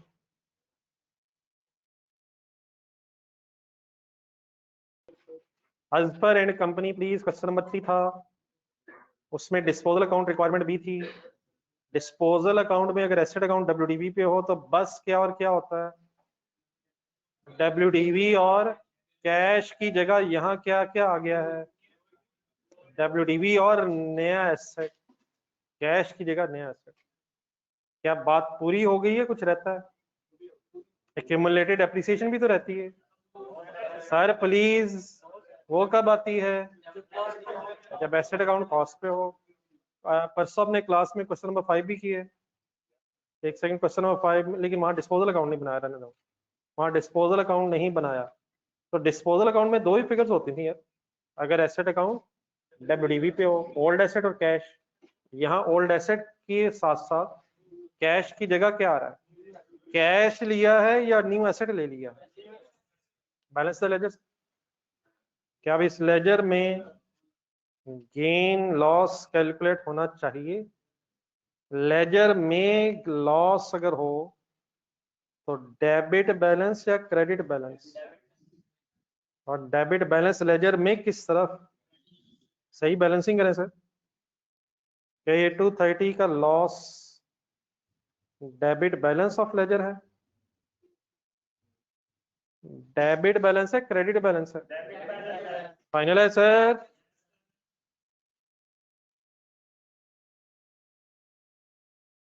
लेजर में डेबिट बैलेंस किधर होता है, ऐसे ही, वो तो लेजर बैलेंस करने की ऐसे ही होता है, और क्रेडिट बैलेंस, अब लेजर की बात हो रही है। Any confusion please? जी वापस आए, जहां एंट्रीज लिख रहे हैं हम, राइट साइड पे भी रहता है।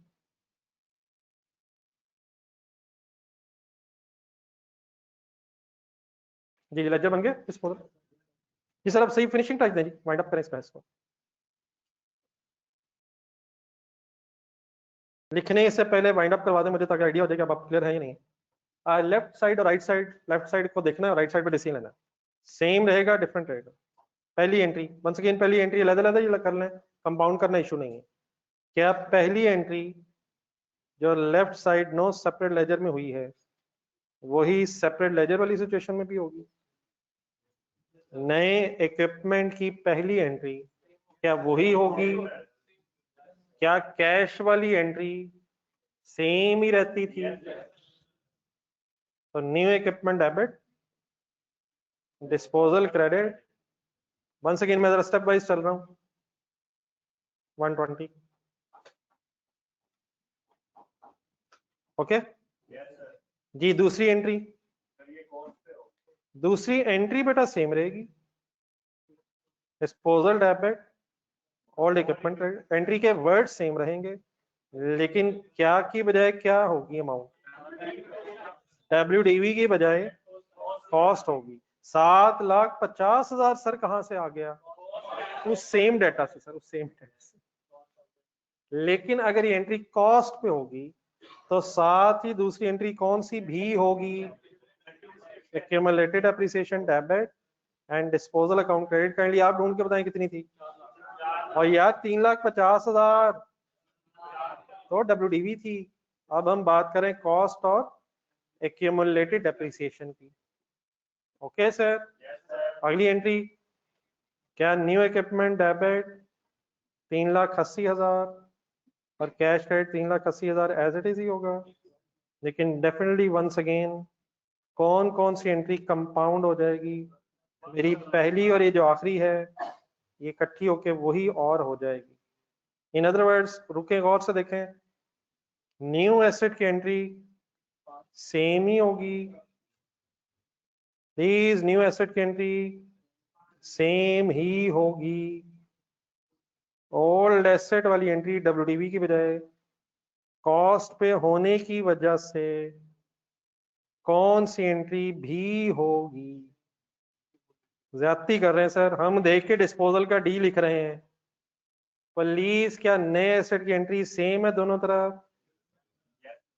ओल्ड एसेट की एंट्री लेफ्ट साइड पे डब्ल्यूडीवी पे थी, इस साइड का कोई नाम, राइट साइड पे जब सेपरेट लेजर्स बन रहे हैं तो एसेट अकाउंट कॉस्ट पे क्रेडिट होने की वजह से एक्यूमुलेटेड एप्रिसिएशन की एंट्री एक्स्ट्रा आ गई है।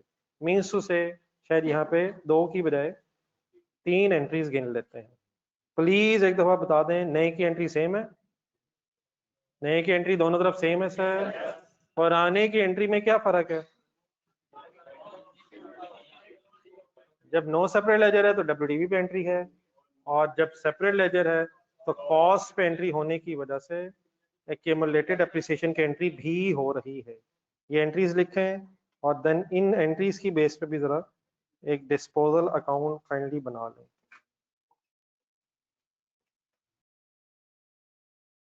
आइडियल ये है जिस तरह भाई ने मेरा ख्याल स्टार्ट किया है, बोर्ड पे देखे बगैर कोशिश करें, स्ट्रेट अवे अपने हाथ से ट्राई करें। अभी आपने देखा तो है क्या होना था।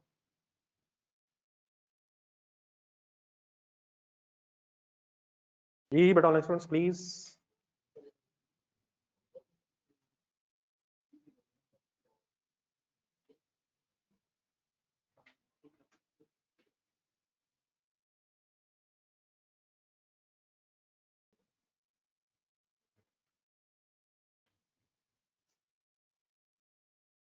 अच्छा, कुछ हजरात के बीच में क्लासेस मिस हैं, मैं इधर उधर जब देखता हूँ तो मुझे महसूस होता है।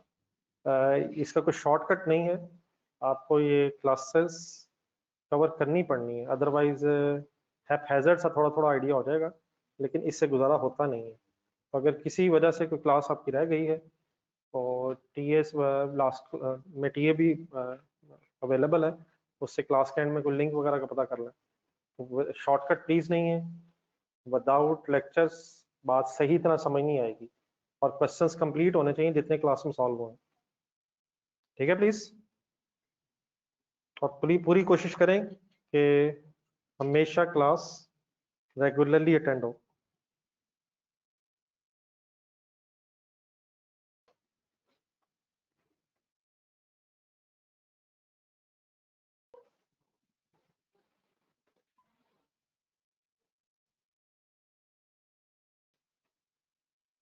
जिन एंट्रीज को देख के एक डिस्पोजल अकाउंट रिवाइज बनाना।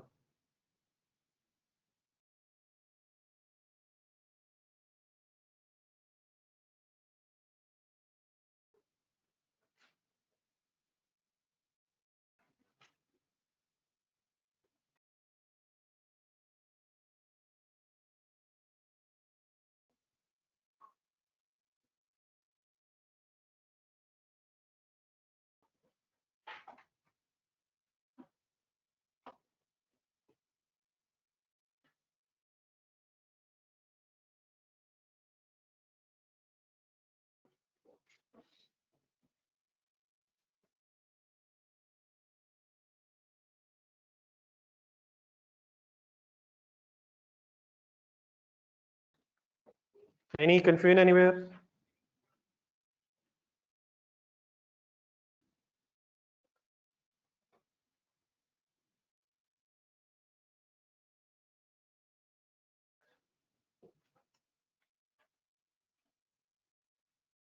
ये फाइनली 230 लॉस आ रहा है सर। कंपैरिजन से मेरा मकसद ये है कि जो मैं लेफ्ट राइट साइड पे आपको पेज पे लिखवा रहा हूँ, कि आप जरा रिलेट कर सकें आपस में चीजें। क्या डिफरेंस है लेफ्ट डिस्पोजल अकाउंट और राइट डिस्पोजल अकाउंट? लेफ्ट वाले डिस्पोजल अकाउंट में गेन आ रहा है और राइट वाले में लॉस आ रहा है। क्या लॉस की अमाउंट सेम है? आप बताएं डिफरेंस। एसेट डब्ल्यूडीवी पे है, एसेट कॉस्ट पे है, और कॉस्ट पे होने की वजह से एक्यूमुलेटेड एप्रिसिएशन एक्स्ट्रा नजर आ रही है ताकि डब्ल्यूडीवी बन सके।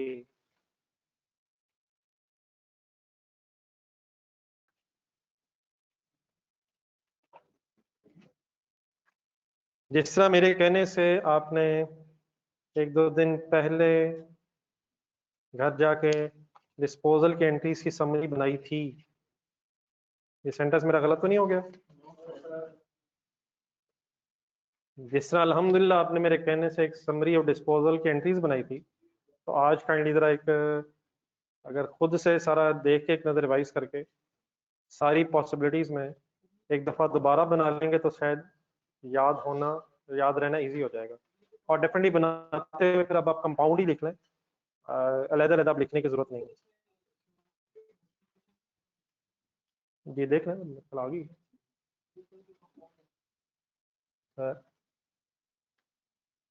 देख लें आप, एक मिनट। किससे का कह रहे हैं, लेफ्ट साइड पर राइट साइड? हाँ हो गई 4 लाख। सर कमाल हो गया सर, ऊपर एंट्रीज आती नहीं, वहां से पोस्ट की मैंने। सर 3 एंट्रीज पोस्ट हुई हैं सर। सर ये क्या हो रहा है सर? फर्स्ट एंट्री में 7,50,000 डिस्पोजल अकाउंट में है सर जी। सेकंड में सर 4 लाख आया है, और थर्ड एंट्री में 1,20,000 आया है यार। ठीक है प्लीज। चलिए आपके पास एक सेट ऑफ पेजेस है, पेज नंबर 10।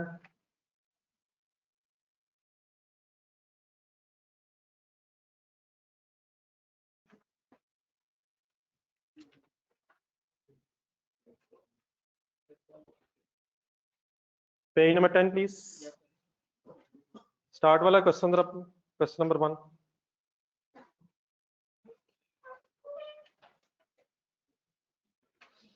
जी कोई साहब लिख तो नहीं रहे please? Anybody writing the entries, preparing ledgers?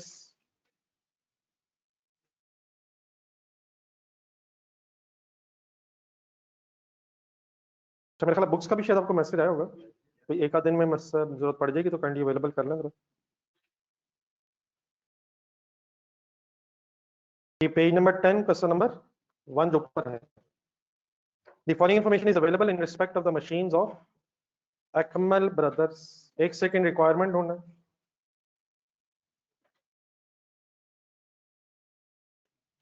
Prepare the following ledger accounts pertaining to the machines for the year ended 31st December 2017। Please sir ji full focus required है जी। कौन कौन सा लेजर मांग रहा है जी? कॉस्ट के लेजर का क्या मतलब हुआ? Asset, machinery at cost, accumulated depreciation, gain slash loss on disposal, ये कौन सा लेजर है? डिस्पोजल अकाउंट पहचान लेंगे जी please. Cost means machinery account, और gain slash loss means disposal account. जी सर, क्वेश्चन के मार्क्स भी होते हैं, रिक्वायरमेंट के 3 नंबर 5, एक एग्जाम सवाल का नंबर है सर। 3 नंबर, 5 नंबर, 4 नंबर, कम लग रहे हैं? नंबरिंग है, मतलब नंबरिंग मीन्स हर क्वेश्चन के नंबर भी होते हैं।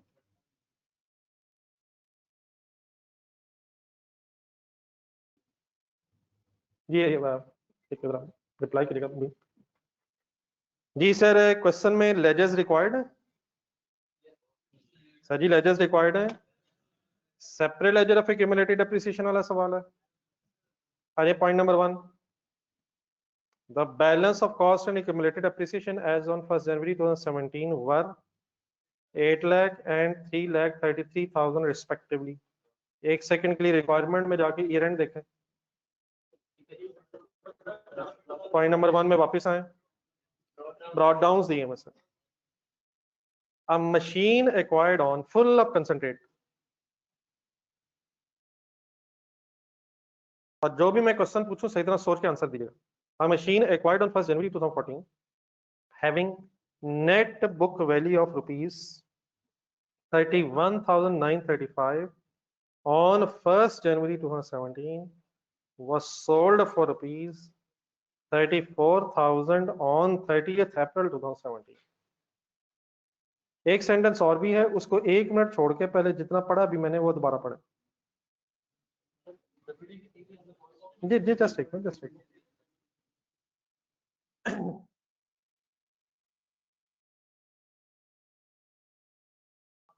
कैश के अगेंस्ट डिस्पोजल है या एक्सचेंज हुआ है? नहीं, कैश के अगेंस्ट है या एक्सचेंज है? कितने पैसे मिले हैं? आखिरी सेंटेंस अभी नहीं, ना आपने पढ़ा ना मैंने पढ़ा। पॉइंट नंबर 2 का लास्ट सेंटेंस वो पढ़ लेते हैं अभी। कितने का बेचा है, कब बेचा है, कब खरीदा था, कितने का खरीदा है वो नहीं पता। किस दिन की WDV दी हुई है, लेकिन क्या 1 जनवरी 17 डिस्पोजल डेट है? डिस्पोजल से 4 महीने पहले की WDV दी हुई। क्वेश्चन की रिक्वायरमेंट गौर से दोबारा देख लें, लेजर्स हैं। 34,000 की एंट्री बताएं। Cash debit disposal credit, cash account debit disposal account credit. 31,935 की एंट्री गौर से सोच के बताएं।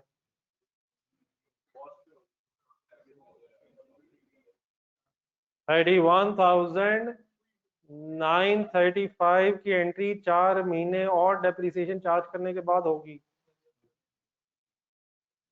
ये यस सर जुल्म है सर, इस सवाल में WDV से एंट्री होनी नहीं, कॉस्ट चाहिए और एक्यूमुलेटेड एप्रिसिएशन अलग चाहिए। इस सवाल में डिस्पोजल की एंट्री WDV से नहीं होनी। कोई मसला नहीं, इंशाल्लाह पता होना चाहिए कि क्या सिचुएशन है। बाकी कॉस्ट कैसे निकल सकती है WDV से वो इंशाल्लाह मैं डिस्कस करूंगा। What is the problem with this figure, is it cost? तो हमें तो कॉस्ट से क्रेडिट करना है। हाँ, एक्यूमुलेटेड एप्रिसिएशन भी चाहिए। गिवन सिर्फ क्या है, WDV गिवन है, वो भी 1 जनवरी 2017 की। तो इंशाल्लाह ये बहस करते हैं, लेकिन इसी पॉइंट नंबर 2 में एक और सेंटेंस पढ़ा, कॉस्ट ऑफ डिस्पोजल, ये लाइन अंडरलाइन करने अंदर नहीं है, पहले नहीं आई है। Cost of disposal incurred was, देखिए बेटा समटाइम्स बेचने पे खर्चे भी हो सकते हैं। मसलन फॉर एग्जांपल कि आपने एसेट बेचा है, किसी ने कहा मैं एसेट बिकवा देता हूँ, किसी ने कहा एसेट बिकवा देता हूँ, कमीशन लूंगा। अब सुना है कभी वर्ड, सेलिंग कमीशन हो सकता है। फिर समटाइम ट्रांसपोर्टेशन कॉस्ट हो सकती है। कैरेज इनवर्ड्स की बात कर रहा हूँ, कैरेज आउटवर्ड्स, दोनों हो सकते हैं, लेकिन यहाँ किसकी बात हो रही है, कैरेज आउटवर्ड्स। तो बेचने पे भी समटाइम्स खर्चे हो सकते हैं। अब जरा दोनों लाइन दोबारा इकट्ठी देखें। 34,000 क्या है, ये तो कैश इन हुआ है, कैश इनफ्लो हुआ है। 5,000 क्या है, कैश आउटफ्लो है, खर्चा हुआ है, बेचने पे खर्चा हुआ है। तो इसको अलग अलग ट्रीट करने की जरूरत नहीं है। Simply 34,000 minus 5,000 net cell proceeds 29,000 हम कैलकुलेट करके वर्किंग कर लेंगे। ब्रैकेट में जस्ट वर्ड्स लिख लें। इस तरह की सिंपली लाइन अगर आ जाए तो आप क्या करेंगे, नेट सेल प्रोसीड्स कैलकुलेट कर लेंगे। कैसे कैलकुलेट कर लेंगे, 34,000 प्लस 5,000 तो 29,000 नेट सेल प्रोसीड्स की आप एंट्री कर लेंगे। Cash debit, cash debit, cash debit and disposal account credit. तो अलग अलग एंट्री सोचने की जरूरत नहीं है। अगर ये सिचुएशन कभी आ जाए तो you will calculate net cell proceeds और फिर उस नेट सेल प्रोसीड की आप एंट्री करें। समझ आ जाएगा प्लीज? आ जाए point number 3।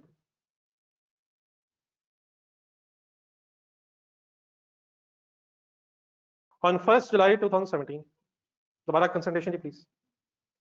A machine was exchanged for a new machine. The balance of purchase price was paid through a check of rupees 80,000. अपना अपना सोचते रहिएगा, फिर फाइनल करते हैं।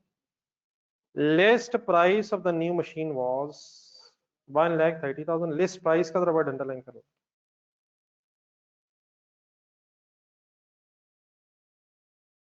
List price of the new machine, list price को पहले समझ लें, ऐसे इसे टेंशन ना क्रिएट हो जाए।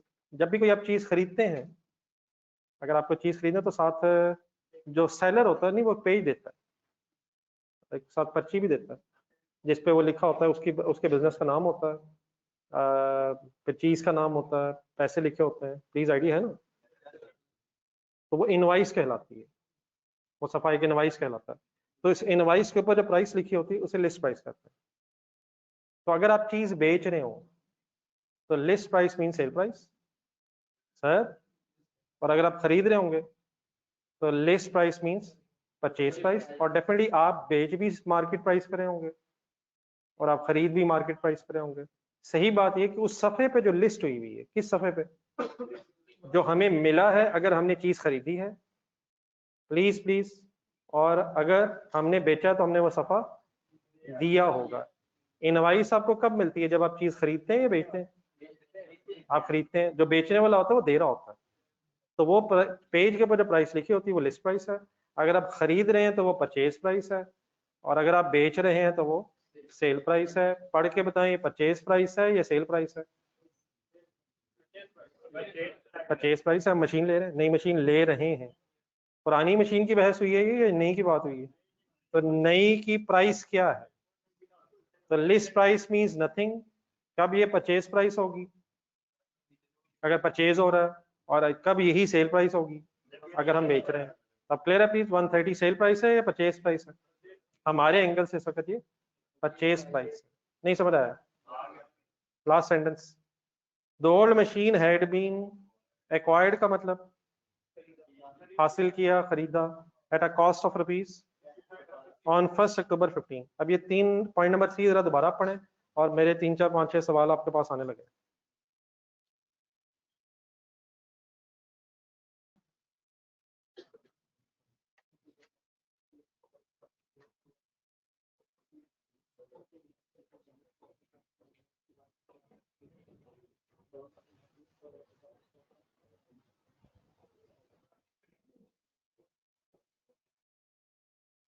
पढ़ लीजिए।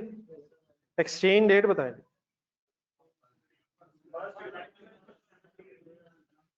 एक्सचेंज डेट सर, पुराना एसेट कब लिया था? 1 अक्टूबर 2015। कितने का खरीदा था? कब से कब तक उसे यूज किया है? 1 अक्टूबर से लेके 1 जुलाई 17, 1 अक्टूबर 15 से लेके 1 जुलाई 17 तक तकरीबन। नया कितने का आया है? सॉरी, नए की परचेज प्राइस क्या है? और उस 130,000 के अगेंस्ट बाय चेक कितने पैसे दिए हैं? कितने पैसे कम दिए हैं? वो कम क्यों दिए हैं? तब, और क्योंकि साथ होल्ड एसेट भी दिया है। इसी 50,000 का नाम कैश नहीं है, कैश नहीं है। नए एसेट की कॉस्ट क्या है? 180,000। पेमेंट बाई कैश की बजाय चेक हो रही है, तो हमारे पैसे कितने जा रहे हैं बैंक? तो कितने कम जा रहे हैं? ये 50,000 ट्रेड इन अलाउंस है, मार्केट वैल्यू फोल्ड एसेट है। तो मेरा तो ख्याल है 50,000 मार्केट वैल्यू फोल्ड एसेट है, और 65,000 उसकी कॉस्ट है, तो देर फॉर 15,000 लॉस होगी। ये तो कॉस्ट थी, हमने इसे यूज भी किया है, तो मेरा कंपैरिजन ठीक नहीं है। मेरा कंपैरिजन WDV से होना चाहिए, जो इस वक्त अवेलेबल नहीं है, इंशाल्लाह आ जाएगी। आप सब कुछ सब जहन में रख के, रिक्वायरमेंट प्लीज लेजर्स की जहन में रख के मुझे 1,30,000 की एंट्री लिखवा सकते हैं नई मशीन की? क्या लेजर्स रिक्वायर्ड है? क्या लेजर्स रिक्वायर्ड है? बिस्मिल्लाह sir. New machine debit by 1,30,000, definitely compound की बहस करेंगे।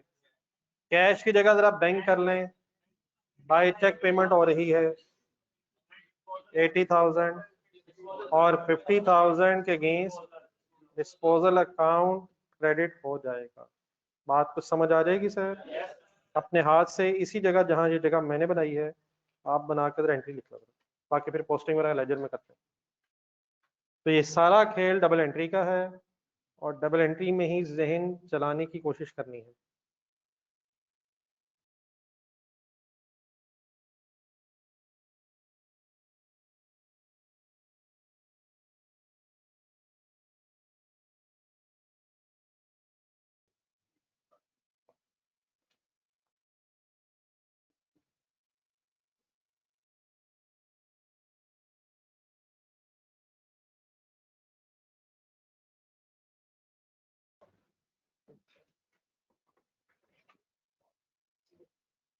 कहीं से ढूंढ के जरा ये भी जो सब कुछ आपने लिखा है तो थोड़ा सा 2-3 पेजेस पीछे जाए।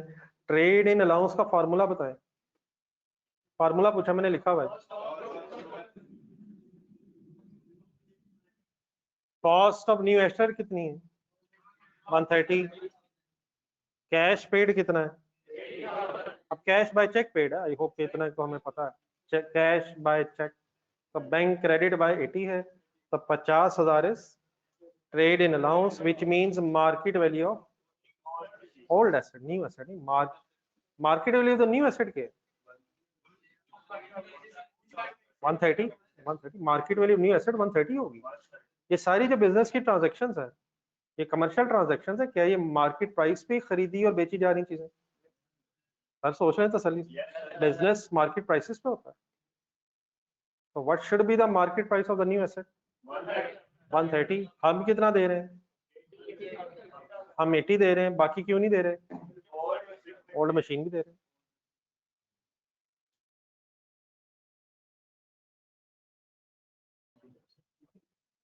नजर आना ही बंद हो गया, मैंने कोई नहीं, इस वक्त रेपिटेशन की जरूरत है बस कोई नहीं, 1 मिनट वेट कर लेता है।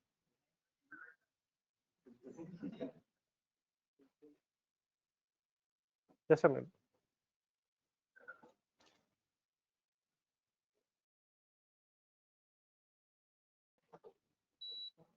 अल्हम्दुलिल्लाह सर, आप सबके ब्याह पे मैंने अल्हम्दुलिल्लाह एक ही दफा करी, इधर आवाज नहीं करना, शुक्र है मौला, हमारा बाकी टाइम वेस्ट होने से बच गया। पॉइंट नंबर 4 सर, अब तो खोलने सर जी सर, पॉइंट नंबर 4 क्या है, machines are depreciated at the rate of reducing balance method। चलिए रजिस्टर खोलें, लेजर तो खोल तो सकते हैं ना हम, कंप्लीट नहीं कर सकते कोई नहीं, कल कर लें। अच्छा कल इंशाल्लाह हमें एक टाइम मिल जाना है, तो मेरा ख्याल है यहाँ तक जितना पढ़ लिया हमने, तो थोड़ा सा एक टेस्ट भी होना चाहिए। क्या ख्याल है सर? ख्याल तो अच्छा है, ख्याल तो बुरा नहीं है। तो रजिस्टर खोलें सर, बिजनेस नेम बताएं जिसका सवाल कर रहे हैं।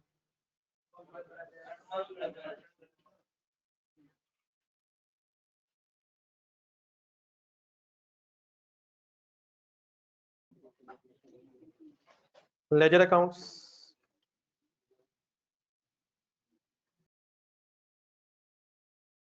इधर करें बजाज से बात, अगर उससे कनेक्शन हो, इसका था मेरा ख्याल पहले कनेक्शन उसके साथ, ये यूपीएस इसका भी नहीं पता।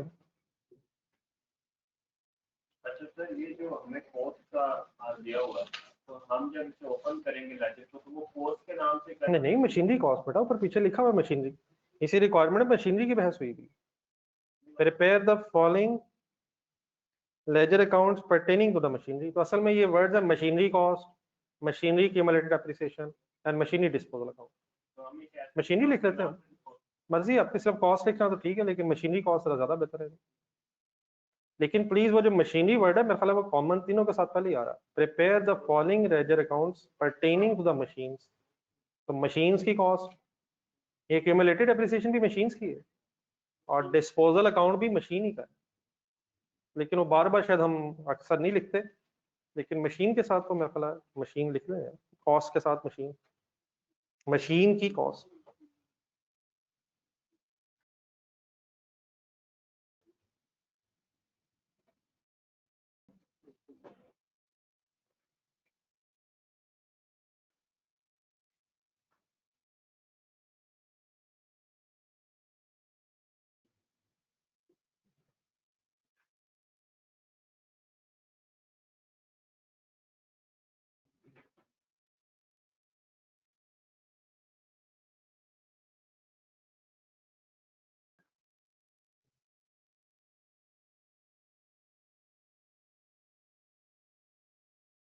ये हमारा काउंटिंग ईयर किस दिन स्टार्ट हो रहा है? एक ही साल की वर्किंग है, 31 दिसंबर ईयर एंड है, तो 1 जनवरी से शुरू करेंगे, और इस 1 जनवरी 2017 से लेके 31 दिसंबर 2017 तक जो होता रहा है उसे इनकॉर्पोरेट करेंगे। चलें, मेरा टाइम अब नहीं है सफिशिएंट, तो इंशाल्लाह फिर इसे कल स्टार्ट करेंगे। आज काफ़ी कुछ डिस्कस हुआ है, तो प्लीज़ साथ साथ रिवाइज ज़रूर करें, और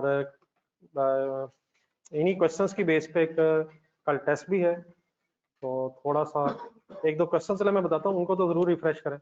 क्वेश्चन नंबर 2, लिख लें, 2-3 क्वेश्चंस के नंबर लिख लें। Question number 2, 3